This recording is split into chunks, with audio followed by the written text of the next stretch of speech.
Елейн, теж дуже рада всіх бачити, особливо тішиться бачити наші всі обличчя тих людей, які приходять щодня, уже понад місяць.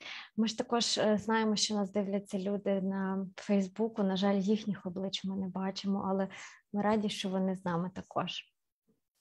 So, Natalia, as we start today, I always like to ask you, what would you like today, a movement or a moment of silence? No, that would be a moment because I see Vera here and I really love her look braid. at that. Vera, we see I Vera. love her braid, I love her, that's very Ukrainian. Віра, ми будемо просити вас робити руханку сьогодні. All right, Vera, so would you lead us in a movement to get started today?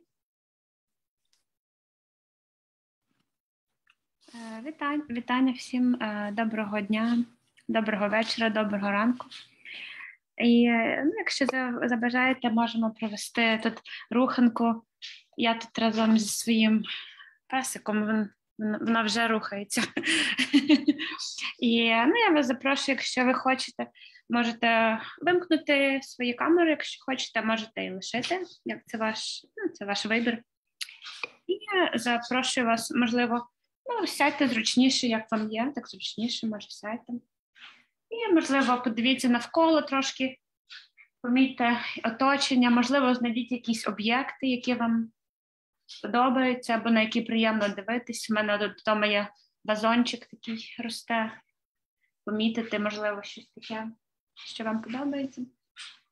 Помітити своє тіло, можливо, як воно зараз на стільці, чи на дивані, чи на ліжку. І, можливо, ми почнемо сьогодні трошки рухатись з ручок, наших ручок. І запрошую вас, якщо хочете, можете так випрямити ручки перед собою. І спочатку так напружити зап'ястя в одну сторону, потім в іншу.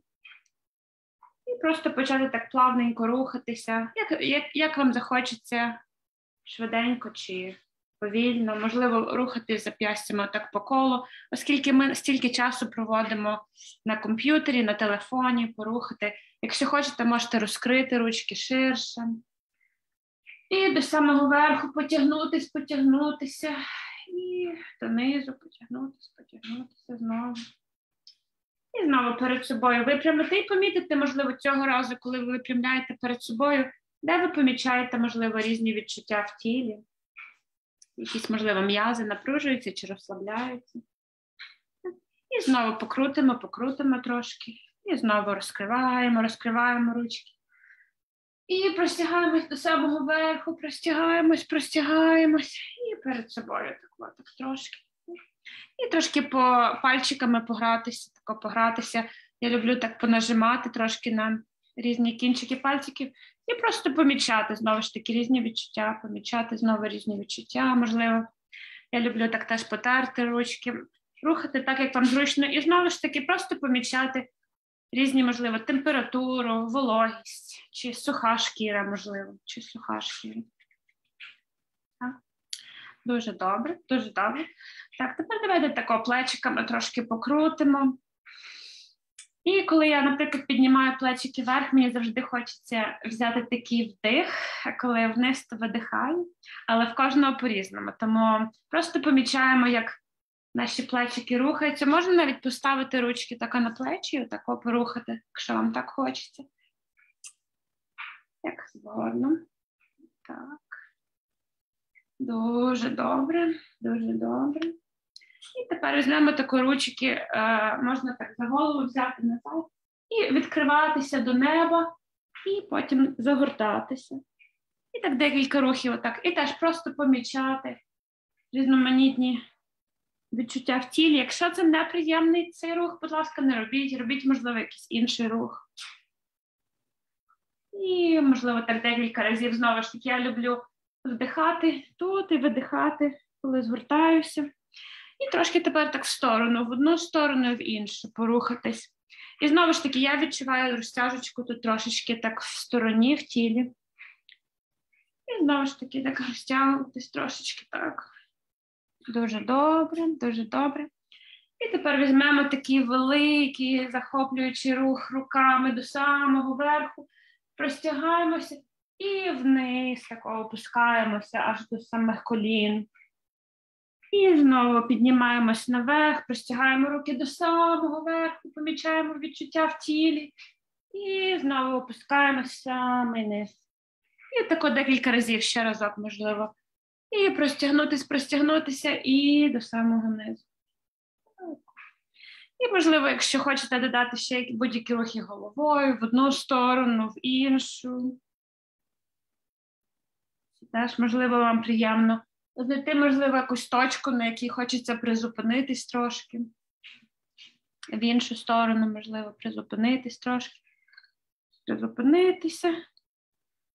І отак от. І давайте спробуємо ще таку вправу, можете її навіть з дітками робити. Ось така вправа уваги. I'm just going to show actually an exercise of blowing the dandelions. Okay? So, така вправа, яку можна робити з дітками, наприклад, сказати, уяви, що це в тебе 5, як це називається квіточка? Кульбабки. Це в тебе 5 кульбабок. І щоб допомогти діткам зосередитися, вдихнути і одну кульбабку здути. І коли здуваєш, помічаєш відчуття на пальчику, так? І одна кульбабка вже здулася. І вдихаєш і другу кульбабку. І може ти хочеш якусь іншу кульбабку здути, іншу. І вдихаєш і здуваєш кульбабку. І тут теж відчуваєш відчуття такі. 2 кульбабки лишилось. Вибереш, яку хочеш здути. І одненька ще лишилася. І 5 кульбабок ми здули. Потерли трошки ручки. З дітками теж таке можна попробувати, щоб їм трошки використовувати подих і допомагає їм також трошки заспокоїтись, така вправа. Окей, добре. Ну і все, можна переходити тепер до сесії сьогодні нашої. Дякую. Thank you so much. Дякуємо, Віра. Oh, there's a plant that's being shown to us today. Пані Світлана, ви нам якусь рослинку показуєте? Мабуть, пані Світлана готується вже саджати города, так? Okay. Yeah, people in Ukraine are getting ready to plant their plants outside to start the spring season. And Svetlana is one of them, probably. So thank you for sharing that little sprig of spring, a sprig of spring. Okay. Yeah. So no one has sent us a question this morning yet. So wanting to know if Anna has a question or if someone has a question that they want to start with bringing to the group today. Так, Аня, Ілайн каже, що вони не отримали попереднього готового запитання, тому, можливо, ти хочеш поставити щось. Або ми можемо запросити наших учасників і учасниць, чи є в них актуальні запитання. Так, ви можете просто написати в чаті або увімкнути мікрофон і запитати голосом. Well, Natalia, too, I wanted to, our team today is Stephanie and Wendy. We have Jolina, who's from Northern Ireland, who's joining us up from not too far from Ukraine compared to California. Right. Of course, and we have Ron and Vera. So I want to welcome Jolina. І у нас є рука від пані Олі. Добре, зараз перекладу, що сказала Ілен, представила свою команду. Сьогодні з нами працюють її колеги Стефані, Венді, Джоліна до нас приєдналася з Ірландії, Північної Ірландії, це ближче до нас, ніж Каліфорнія, також Рон і Віра. І тепер пані Ольга, де ви? Так, скажіть, шановні колеги, чи чути мене нормально? Так. Дякую. Я хотіла поділитися своїм досвідом. Я сьогодні цілий день займалася тим, що я переписувалася зі своїми друзями, які залишилися в Харкові. І намагалася їх заспокоїти, бо просто на них така велика інформаційна атака була щодо того, що Харків там будуть брати, ну і багато всього такого. Тобто людям писали різні там люди з різних міст, друзі, ну, дійсно рідні, навіть близькі, донька там мого друга писала. Ну, вони отримували інформацію з різних джерел і все, вони трактували так, що нібито ну, вона в великій небезпеці і намагалася їх змусити виїхати з Харкова. От я хотіла спитати, як заспокоїти людей? Вони ну, взагалі не могли виїхати і не можуть виїхати, бо там хвора матуся є. Ну і взагалі, ну, якось вони не готові, скажімо, виїжджати, і навіть ну, там, де вони знаходяться, більш, скажімо, безпека більше для них, і вони так сприймають це, ніж там виїжджати і десь в іншому місці знаходитися. Скажіть, будь ласка, от, ну, відкоментуйте, якщо можна, от як бути з такими ситуаціями, що порадити людям, може, як захиститися від цього? Бо ну, дійсно це є проблемою. Люди, які залишилися в таких місцях, де небезпечно, вони періодично стають об'єктом таких атак, і це дуже вибиває з зони стійкості людей. Можливо, є якийсь досвід, ви порадите щось. Дякую. So Miss Olga just shared a story of her friends. She says she's been communicating to her friends whole day today, the ones who stayed in Kharkiv, which is still in quite a dire situation. And she says she's been trying to calm them down because these people have been informationally attacked by their friends and relatives, and in some cases even by their daughter.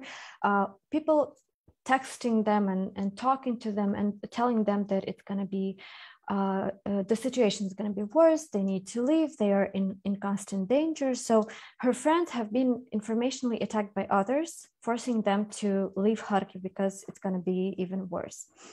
But Olga says that her friends cannot leave because they have an old and ill mother with them, and they perceive their current location being safer for them than leaving the town, the city, and living in a different place and starting over there. So she is asking if you could please comment or advise them what can she say to people like her friends and many others who are being the objects of information attacks daily, and how do they protect themselves from these attacks, and more important, how do they stay in their resilience zone, because these attacks, this information that you're in danger, you have to leave, this really kicks them out of their resilience zone.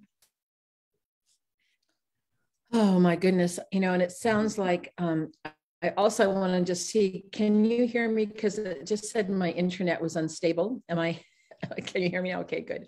And I'm going to certainly want our team to weigh in, but it sounds to me that, you know, the information attacks, it sounds like the family's trying to be protective of the person in Kharkiv to get them out because they think it's dangerous there. And certainly the situation of having an elderly, beloved person that they can't, you know, easily transport puts them in a situation where that makes it impossible. So I don't know if there's any way to have a conversation with the people that are sending this kind of information, that they're just, you know, kind of stuck between, what do we say, a rock on a hard place, is that they really can't leave. And so as they continue to barrage them with telling them they can, it's actually increasing their distress, not decreasing the distress. But Natalia, I think it's on the family members, right? It's their distress that's causing the attacks, right? Their distress of worry about the family members. Okay, well, let me translate that, please. Каже Елен, що люди, які підштовхують ваших друзів чи знайомих виїхати, очевидно, вони намагаються їх захистити. Тобто їх можна зрозуміти, вони хочуть, щоб ті вивезли своїх родичів і близьких. А з іншого боку, Елен каже, для них це зараз неможливо або дуже складно, і, відповідно, вони опинилися під якимось таким між молотом і наковальні, так ми говоримо. І, можливо, можна сказати тим людям, які поширюють таку інформацію, які спонукають виїхати, про те, що ця інформація не допомагає, що вона тільки підвищує рівень стресу. І спробувати поговорити з ними в такому ключі. I mean, I think it's hard because obviously the family members in other parts want them to be safe, and at the same time, they can't leave.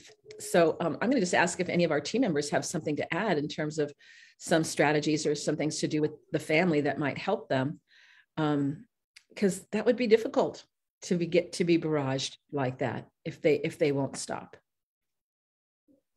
Елен запрошує своїх колег щось додати, і каже, що загалом це дуже складна ситуація, тому що і поїхати неможливо чи важко, і вислуховувати це все теж дуже важко.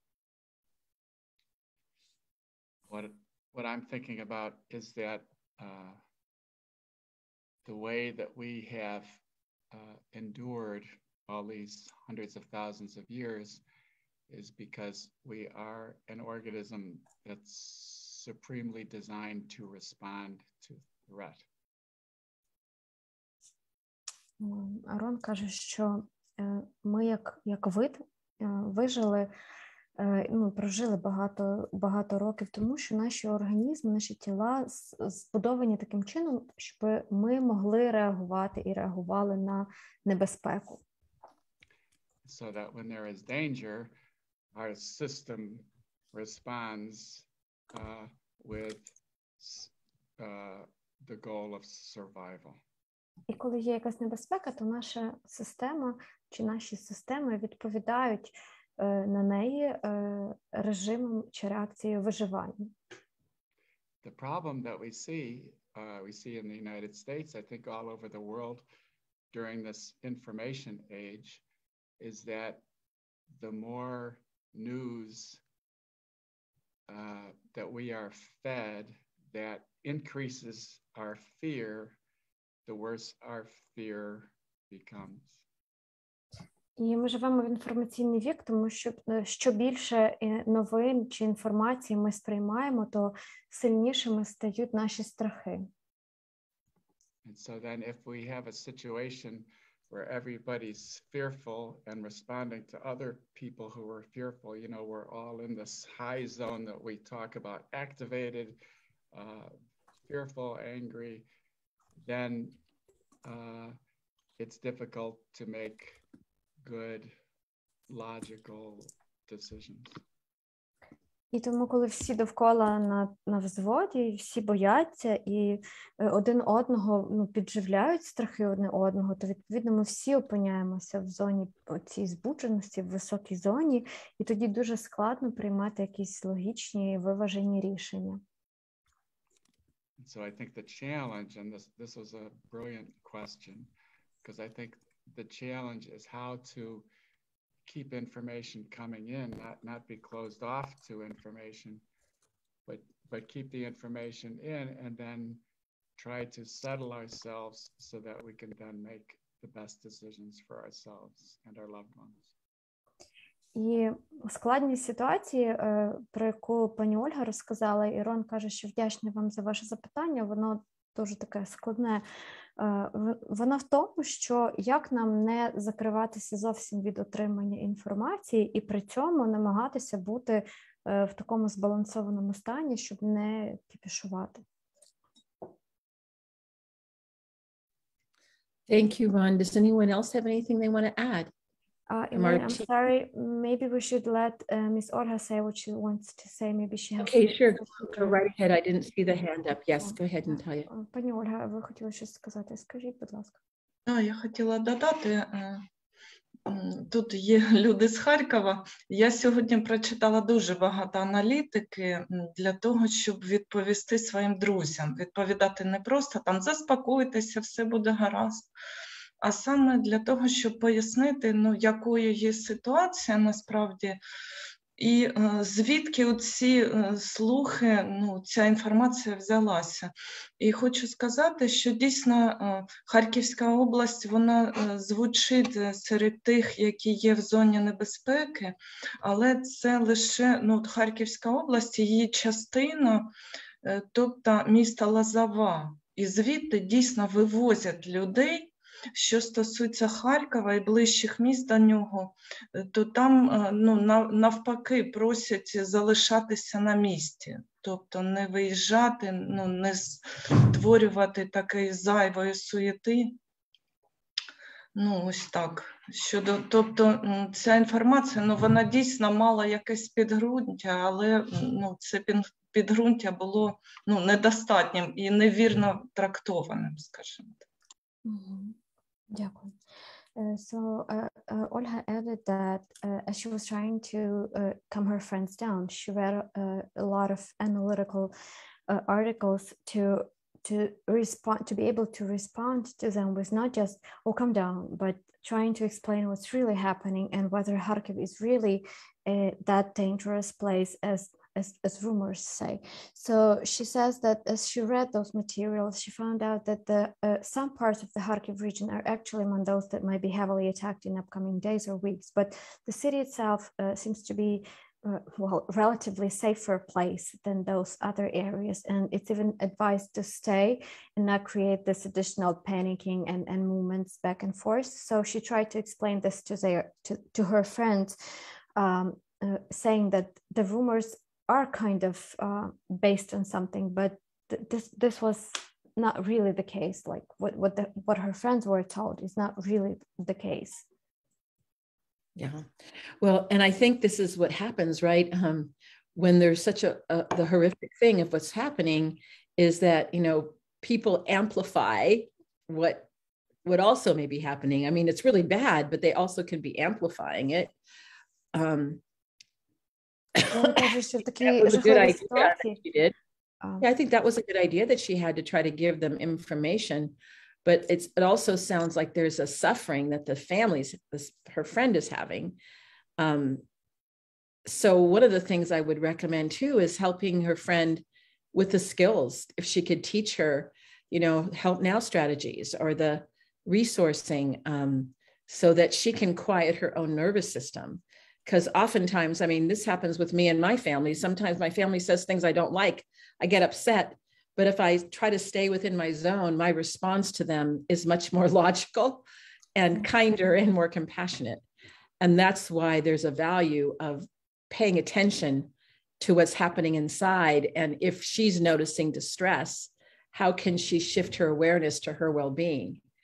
What is one of her resources? Is it her faith? Is it her, Olga seems to have very strong relationships with people.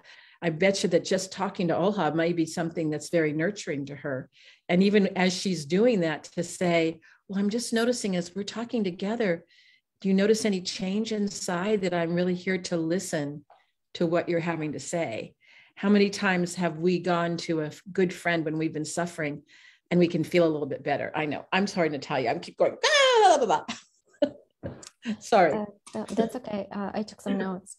Так, Ілейн каже, що ви молодець, пані Ольго, що перечитали аналітику і змогли вивести якісь умовиводи зробити. Це круто. Часто буває так, і це доказ тому, що люди читають якусь інформацію, а тоді її просто помножують в своїй голові або підсилюють і передають далі іншим, і так створюється цей інформаційний ком, який нас всіх може погребти під собою.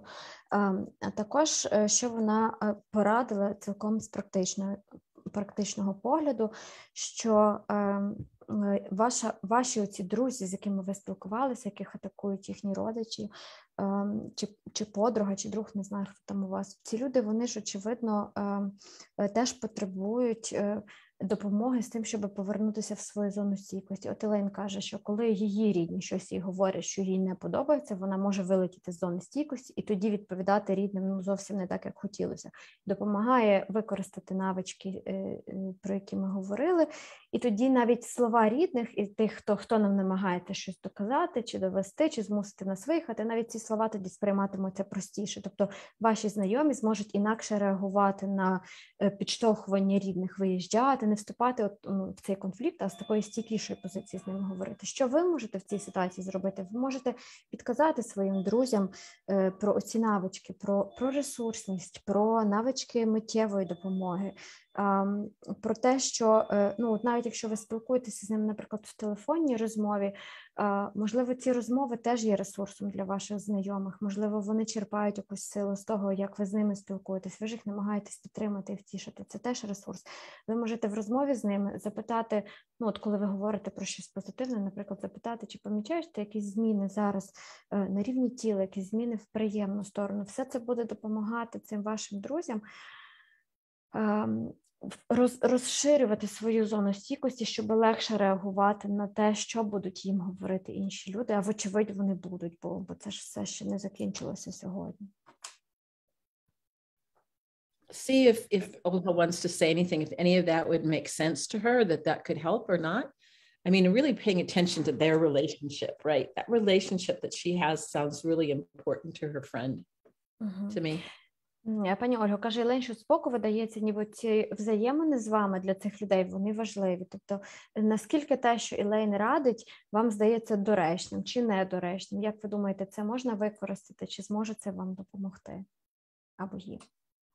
Так, пані Ілейн, ви знаєте, я думаю, що саме наші стосунки їм певним чином допомагають. І для мене це також великий ресурс, бо я знаходжуся у безпечнішому місці, і у мене спочатку було таке почуття, от що я можу для них зробити, що я можу зробити, я так далеко, нічого, яких інструментів, я навіть обіймати їх не можу, писати, просто обіймаю, це ж інше. І ви знаєте, от мені допомогли наші зустрічі, я зрозуміла, що наше телефонне спілкування і списування – це певний ресурс для них. От я почала просто, коли я бачу, що вони, їм складно дуже, я от з ними більше починаю спілкуватися, просто відкладаю всі справи свої для того, щоб от надати цей ресурс. І я дуже вдячна, от таку думку якраз я отримала на наших заняттях, от таку стратегію. Дякую. So Olga is saying that she believes that their communication, and that includes both phone calls and texting, is really a resource for them, and it is a resource for herself. She says that she got this idea from our sessions here, and she started texting them or calling them whenever she feels that they are in a more difficult position, that they feel it harder for themselves, because she is in a relatively safer place than them. And she says that at first she thought she cannot help them in any way. She could not embrace them. She could not, texting, I'm embracing you doesn't really change anything. But then she saw that this supports them, in fact. So she continues doing that. And she says that she even puts away all her tasks, current tasks, just in order to be with them when they really need it. That's I just think what she's doing is just brilliant. And I think if we all did that, we don't realize that those little things that we do can make such a big deal for people right now. So yes, I encourage everyone to do this right now.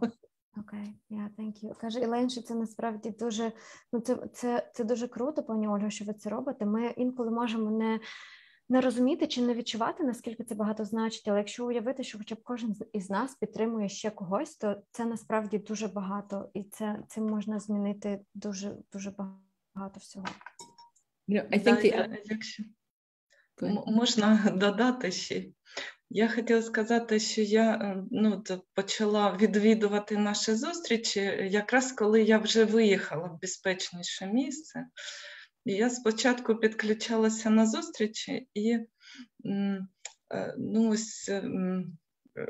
відчувала таке, що я нібито розумію слова, розумію текст, але я якось не складала їх в одну якусь картинку. Було дуже складно насправді сприймати, але я після кожної зустрічі так дуже позихала сильно. І потім мені почуття безпорадності велике було таке. Я не знала, як допомогти тим, хто залишився, направду. І потім я в центрі для біженців, мені дали таку книжечку, вона... мабуть, не видно, но вона називається «Преодолевая бедствия. Руководство по оказанию первой духовной помощи».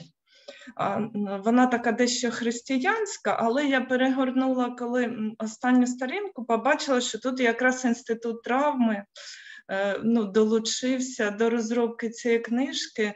І тут є багато таких саме порад, психологічних і пояснень. І я почала читати саме про це почуття про вини, наприклад, яке виникає, коли ти в більш безпечному місці, ніж твої там друзі або рідні.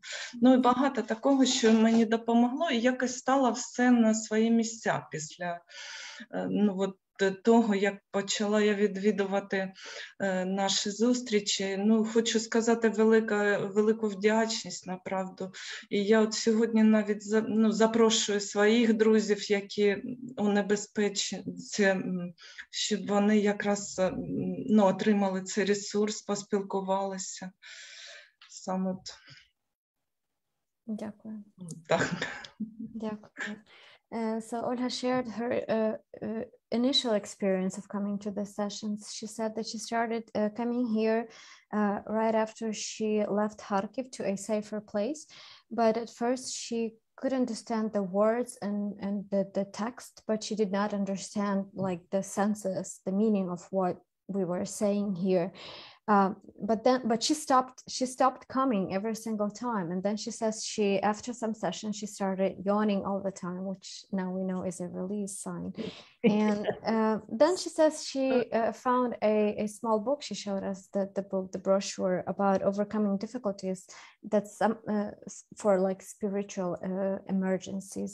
And she says it included numerous pieces of advice and explanations on how to overcome the survivor guilt and some things like that. And she says that some trauma-related institute also took part in preparing the brochure. And she also says thank you for all that you've been doing here, for all that you've been sharing, because that now helps not only her, but her friends who she supports and who she invites to join the sessions too. So a huge thank you from her to all of you. Thank you. Just say thank you to her from us. It's really our honor to be here. Пані Ольго, Елен дякує вам і каже, що для них велика честь тут бути з нами. Yeah. So I see that Anna has her hand up, Natalia. Так, Наталя, у нас там є коментар від пані Наталії. Чи бачиш ти його? А потім я б хотіла поділитись своїми практиками, як я приймаю рішення. Можливо, це комусь допоможе. Наталя, прочитати? Прочитай, будь ласка. Добре. До речі, дуже гучно сьогодні в Харкові, пише нам Наталя. Ми виходили з донькою на вулицю прогулятись, було страшно, чути дуже близько. В Харкові зараз напружена ситуація. Yeah, we have a comment here from Natalia, who is currently staying in Kharkiv, and she says that it's been very noisy and loud in Kharkiv. Very loud in Kharkiv today. She went for a walk with her daughter, but it was very scary, and the explosions were heard really close to them. So. Я дуже розумію, що таке бути в Харкові. У мене батьки зараз в Харкові, і я теж відчуваю ці коливання, коли я з ними говорю відносно того, що відбувається. І ми постійно читаємо в новинах про те, що то проголошується евакуація, то кажуть, що ні, Харків стоїть. І це дуже важко, дійсно дуже важко. А я хотіла поділитись своєю практикою, якою я користуюсь вже досить давно, про те, як я приймаю рішення. І мені це дуже допомагає, коли я маю або собі підготувати аргументи, або дати аргументовану відповідь людям, які мене на щось вмовляють, або я роблю табличку, і з одного боку я пишу так, тобто чому я маю це зробити, а з іншого боку я пишу, чому я не маю це зробити, аргумент.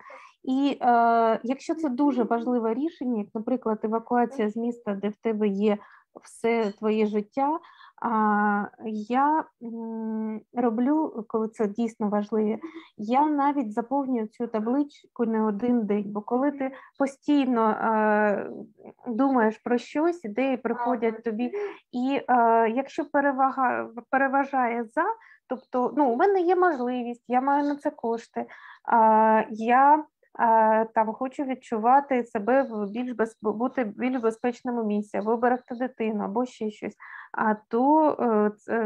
Якщо я розумію про те, що для мене, наприклад, це занадто важко, або там я дійсно вірю в ЗСУ і знаю, що Харків не здадуть, або у нас бомбосховище десь близько, і ми зможемо спуститись. Тобто якісь важливі речі, і потім мені здається, що коли ти для себе подивишся, яка колонка у тебе завбільша, то і тобі буде легше розуміти, що ти приймаєш правильне рішення.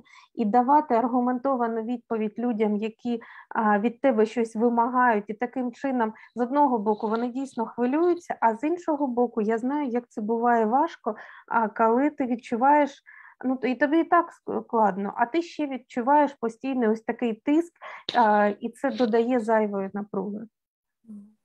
Anna shared her side of this Kharkiv story because her parents stayed behind in Kharkiv, and Anna says that they keep receiving like maybe conflicting news, like one say that you can stay, it's going to be safe here from now on. Others say that you cannot stay because it's going to be even more difficult in the city. But she says that what helps her to make any difficult and complicated and complex decision is creating this table with two columns, writing pros and cons, or yes and no, in two different parts of the table, writing all the arguments why I should leave if I want to leave, because I want to stay in a safer place, I want to save my child, I have enough funds to live outside my home for some time, and so on. And then you write why you don't want to leave, because you have your home here, because you believe in the armed forces of Ukraine, and you believe they can defend you. So it sometimes, she says, might even take days for her to compile these columns to fill it in this table. But then as she's done and she feels that she's done, she sees whether it's a yes or a no. And then she also has a list of strong arguments to make to those who keep pressing on her to stay or to leave, and for herself as well. So she shared this skill and practice as something that others might actually want to use when they face these very difficult and complex decisions they have to make. Thank Anna for this, because I think that, making those we call them pro and cons list can be very important to help us sort out. And I think this is a question that many people all over Ukraine are experiencing and have experienced, is whether to stay or whether to leave. And I think one of the hardest things is if you've decided to leave and others decided to stay that you love, that then you carry your decision with you, but then you also can carry the worry for the people that are left behind. And that's not an easy thing for us as human beings when we love people and care about them. When our perception is everything, is that they're in harm's way. Right. Аня, Елейно, дякую тобі за те, що поділилася цим підходом, тому що він насправді може бути корисний дуже великій кількості людей. У нас зараз страшенно багатьом людям доводиться приймати подібні рішення, поїхати чи залишитись, і, можливо, вони зможуть скористатися твоєю підказкою. І крім того, навіть коли ми вирішуємо, що нам треба їхати, то все одно будуть люди, які залишаться, і нам з ними рідні чи близькі, нам з ними теж доводиться спілкуватися, і з ними підтримувати якісь контакти, і мати ці аргументи, в тому числі і для них. Але переживання, звичайно, залишиться. Тобто ми все одно, навіть коли вирішуємо їхати, переживаємо за тих, хто залишається. Дякую. На жаль, раніше я подібні найскладнішими рішеннями в моєму житті були там рішення відносно навчання або нової роботи, а зараз ситуація склалась таким чином, що ти приймаєш рішення відносно безпеки життя свого, безпеки життя рідних, і це дійсно дуже важкі рішення. Для мене такий підхід, він структурує думки і дозволяє мені розуміти, правильно чи неправильно я вчиняю. Аня каже, що... Аня, ще на українську тебе зібралась перекладати. So Аня saying that in her previous life, the hardest decisions she had to make were about education or job, and now we face decisions about safety and lives of ourselves and our dear ones. So this is very difficult, but this approach does help her, and probably others will help to structure the thoughts and see why you are about to do what you want to do. Yeah, I think she's right. And I also want to bring in another concept, and that's perception. I mentioned it earlier, but when as a trauma therapist, what perception is everything, in that what may be traumatic or very stressful, for example, Natalia, for you would not be stressful for me, that we all have different perceptions. I often see this with my son, who's a snowboarder. He loves to ski, and he's very extreme. I could never, if I was on the top of a mountain and I would go, someone's going to have to walk me down, because there's no way I'm going to snowboard down that, because I think I will die if I go down there like he does. And he's going, no problem. I can go down the slope, and, I'm strong and I can do this. So you see that in this very simple, example is that my perception of danger is different than his. He sees it as excitement. I see it as danger. And this can happen in the situations that we're talking about now, where a young person can say, I'm invincible. I'm sorry, you mom or dad or grandpa, grandma, you may need to do this, but I know that I'm not going to be harmed, because different developmental ages have different also perceptions sometimes about danger. And I think that's another thing to remember. Так, Елейн каже, що тут в прийнятті таких рішень, в комунікації їх із рідними вступає в гру ще таке важливе поняття, як сприйняття, або як ми сприймаємо ситуацію, тому що від сприйняття залежить дуже багато. Те, що травматичне і стресове для когось, для однієї людини, може бути не травматичним і не стресовим для іншої людини. Елейн навела простий приклад, її син любить кататися на борді і на сноуборді, і на лижах, але Елейн каже, якщо мене завести на гору, то в неї буде паніка, і їй доведеться ножками сходити вниз, вона в житті не стане на борд. А для сина це розвага, а для неї це смертельна небезпека.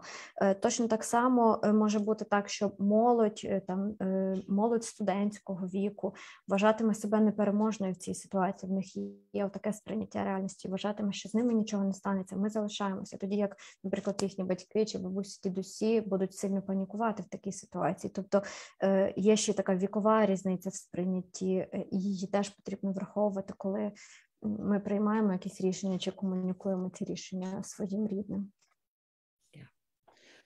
And I don't know if any of our team members want to reflect on anything that's being said right now. Anybody want to put in there? Oh, here's Ron. Ron.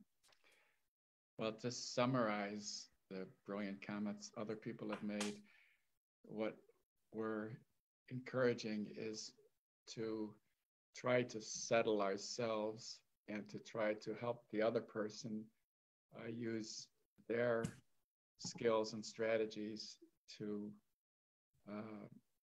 settle their nervous system so that we can have a conversation like Anya mentioned, pros and cons, so that we can discuss in using our wise minds the particularities of the situation, rather than go, stay, run away. No, black and white. So the more that we're able to think about what else is true and to bring ourselves to, I just say, a calmer, a sense of more safety, then the more we're able to make wiser decisions together.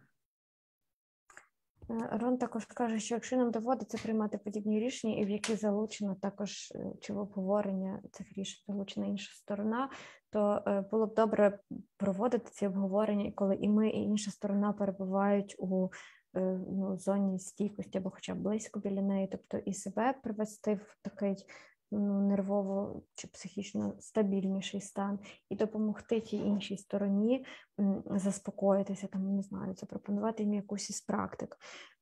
І тоді вже замість того, щоб емоційно обмінюватися, типу, ні ти їдь, а ні ти залишайся, ні я хочу, щоб ти поїхав, провести цю бесіду з таких спокійніших позицій, це буде вже тоді розмова логіки, а не розмова емоцій, і, можливо, тоді знайдеться якесь правильніше рішення, ніж якщо його приймати в емоційному стані. Крім того, оце запитання, про яке ми часто говоримо, а що ще правда?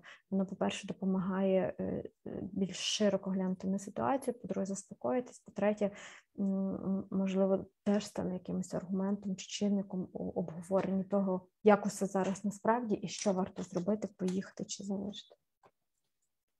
And this is our recommendation, whether it's a parent talking with a teen or spouses talking with each other or friends or family members, that we want to be aware of where we are in terms of activation and whenever possible, and be aware of the other person's activation, and whenever possible, get to within that resilient zone that we talked about, or close to it anyway, so that we can have a thoughtful discussion of the issues. Ірон каже, що цей підхід, він спрацьовує в будь-якому спілкуванні. Чи це хтось із батьків говорить з підлітком, чи друзі між собою, чи чоловік з дружиною, щоб одна і друга сторона усвідомлювала, де вона зараз в своїй зоні стійкості, наскільки кожна зі сторін емоційно збуджена, з якої позиції ми говоримо одне з одним. І для того, щоб це була логічна розмова, а не емоційна, дуже важливо, щоб обидві сторони, чи скільки сторін там є, були в своїх зонах стійкості або хоча б близько до них. Thank you, Ron. And I'm just wondering if any of I see our students are here with us. It's always so good to see their pictures or their names there. If there's anything that they might want to say about the discussion we're having today, I want to invite them if they would like to. It looks like Dimitri, one of the students, has put a question in the chat. Great. Thank you.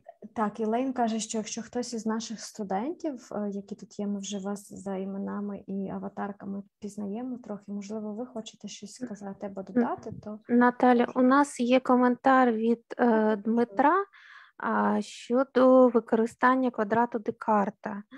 І, можливо, якщо Дмитро зможе розказати про цю методику, як вона працює, якщо ви можете увімкнути мікрофон. Ну, якщо не зможе Дмитро, я можу розказати. Зараз спробуємо. Дмитро, можете написати чи увімкнути мікрофон? Чи зможете ви говорити?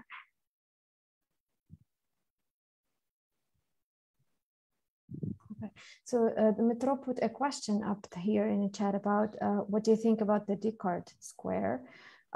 But Anna is inviting him to explain that, but he says no, he cannot turn his mic on. So I can read it. Okay. The Descartes square is based on 4 simple questions. What if this happens? What if this does not happen? What will happen if this happens? What won't happen if this does not happen? Так, Рон прочитав, в чому полягає квадрат Декарта. Пані Ольга, якщо ви сказали, ви знаєте, виправте мене, якщо я зараз неправильно поясню. 4 прості запитання. Я вже пропустила. Що станеться, що не станеться, що станеться, якщо це станеться, і чого не станеться, якщо це не станеться. Якось так. It's a thoughtful approach to decision making, isn't it? Арон каже, що дуже вдумливий підхід до прийняття рішень. And I love that, what he shared, I just love it. And there's one other ingredient that we've learned through our model is as you answer each question, notice what happens on the inside. Because if you answer the question and it's like rings true of something, an action that you would take, right? You're going to notice a sensation in your body that's more pleasant or neutral. But if it doesn't seem right, your body will get tense. So you can use sensations as another indicator about whether or not what else is true, as Vera just put in the chat. All right. І Елейн каже, що це мало того, що чудова модель, до неї можна додати оцей елемент, про який ми тут говоримо постійно, зчитування самовідчуттів. Тобто, даючи собі відповіді на ці 4 простих запитання, можна після кожного з них зупинятися і зчитувати, як реагує на ці відповіді моє тіло. Тобто я відповідаю, і що в мене, як воно відгукується, позитивно чи не дуже позитивно. Це теж ці самовідчуття, це ще один показник, тобто ще один варіант відповіді на ці запитання. Ask him if he has anything else he'd like to add to the chat. Excuse me, my dogs are barking. Дмитро, може ви ще щось хочете додати або якось прокоментувати, можете написати в чаті.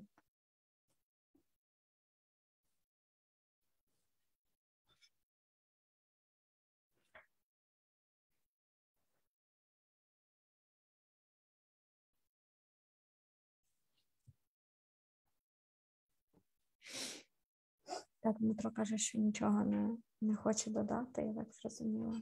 He wrote, I have no idea, so that probably means no. Okay. Well, I am really glad that he shared that because I think those questions could be helpful to many people. Але, Елейн, дякую вам за те, що ви поділилися, бо подібні запитання можуть допомогти насправді багатьом людям. There's another, he reminded me of some other, there's something called motivational interviewing. It's like if there's something that we're thinking about that we want to change, and maybe it's hard for us, we want to try to figure out more elements about it. There's 4 questions. And I'll pause there. Елейн каже, що є ще один спосіб, який можна використати в подібних ситуаціях, мотиваційне інтерв'ю. Там є 4 запитання, на які потрібно дати відповіді у ситуації, коли ми, наприклад, хочемо щось змінити, але або не знаємо всіх складових чи чинників, або вагаємося, або нам складно. And so if we're talking about, let's say, whether to leave a city or not, I'll use that context to talk about these questions. First question. Елейн каже, що зараз розглянемо ці запитання в контексті того, про що ми говоримо.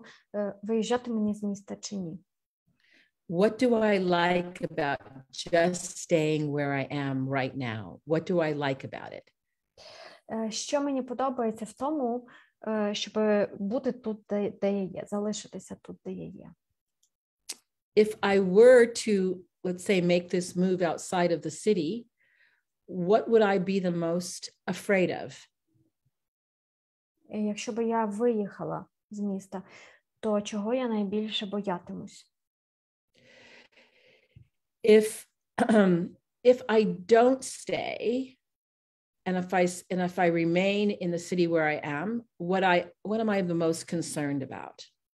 Якщо я залишуся або не залишуся, то якими будуть в тій чи іншій ситуації мої найбільші побоювання, турботи, переживання? And if I did, let's say, leave the city, how could it benefit me and my family? І якщо я поїду, скажімо, то що в цьому буде позитивного для мене і моєї сім'ї? It's another way to get to some other answers that may help you make the decision that's right for you right now. Because there can be reasons to stay that family members have no idea about.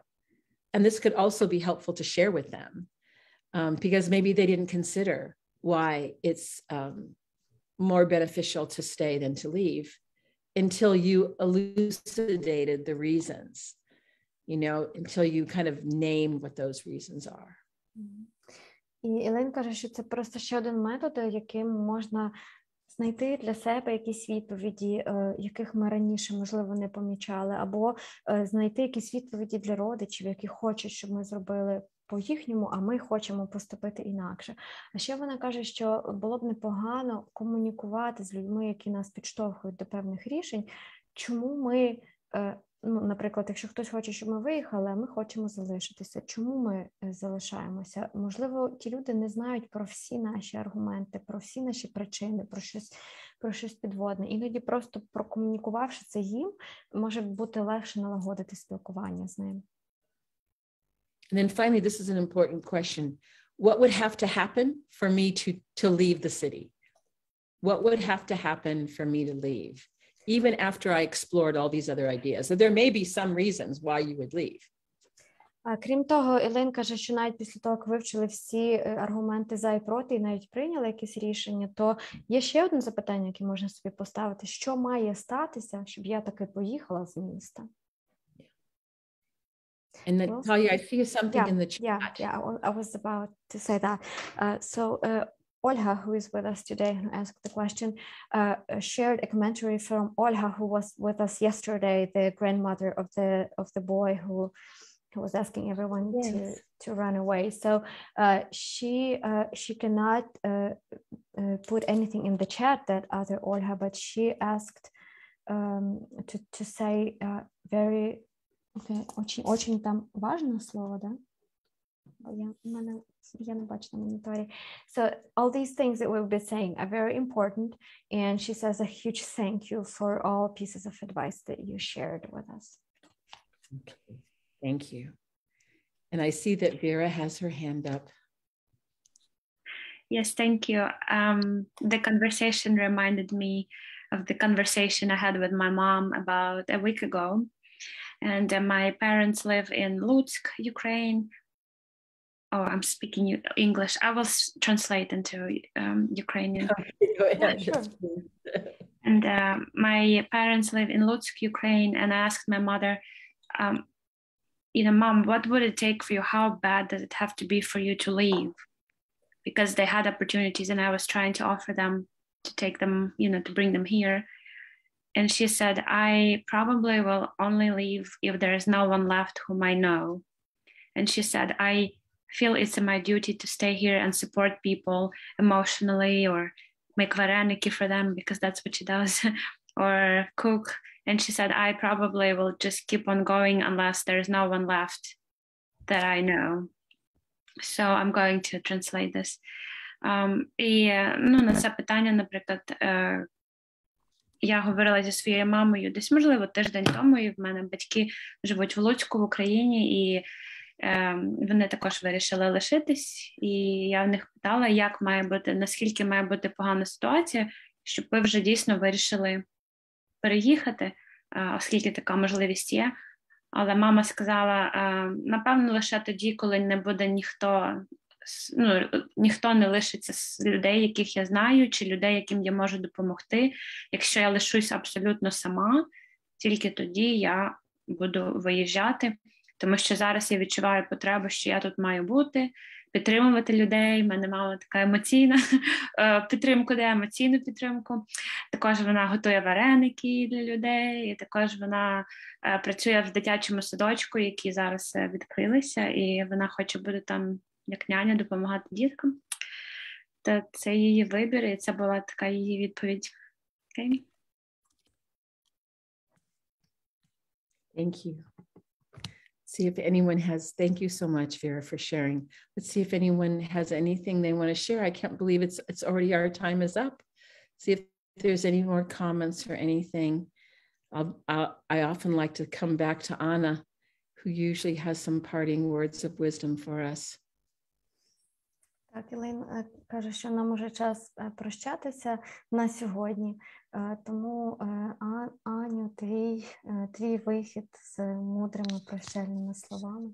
Дякую дуже. Я хотіла прочитати коментар, який у нас є в Фейсбуці, і дійсно час впливає неймовірно швидко, коли ми разом. Коментар такий: дякую вам за важливу допомогу. І я хочу ще раз подякувати і від наших учасників і учасниць, подякувати від себе за ту важливу допомогу, яку ви нам даєте, і подякувати всім, хто приходить на наші вебінари, дивиться нас в етері і ставить свої запитання. Я розумію, що іноді це буває дуже важко прийняти таке рішення, вийти в етер або написати своє запитання і вислухати на нього відповідь. Дякую. So Anna just said we have a comment on Facebook saying thank you for your assistance and help to us.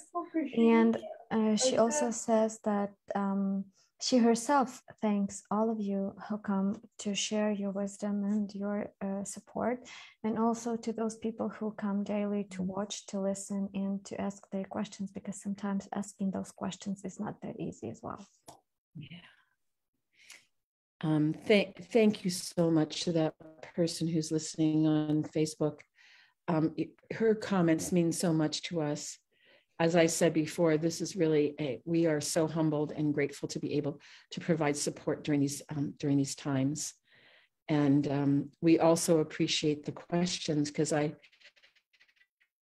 think we've said before, it takes a lot of courage to ask some of the questions that have been asked over the last, I think this is our 40th day today, that since the war started, and the questions have been poignant and thoughtful and heart-wrenching and inspiring, and the comments as well from our Ukrainian brothers and sisters, that now we feel like we are part of a wider family. I certainly do. I have more family members now than I did 40 days ago. Елейн каже, що вдячна дуже тій людині, яка написала той коментар на Фейсбуці. І правда, для того, щоб ставити запитання, потрібна сміливість. Тому дякую всім, хто приходить, хто пише коментарі, хто озвучує свої запитання голосом або текстом. Для неї і для всієї команди це велика честь бути тут і допомагати нам.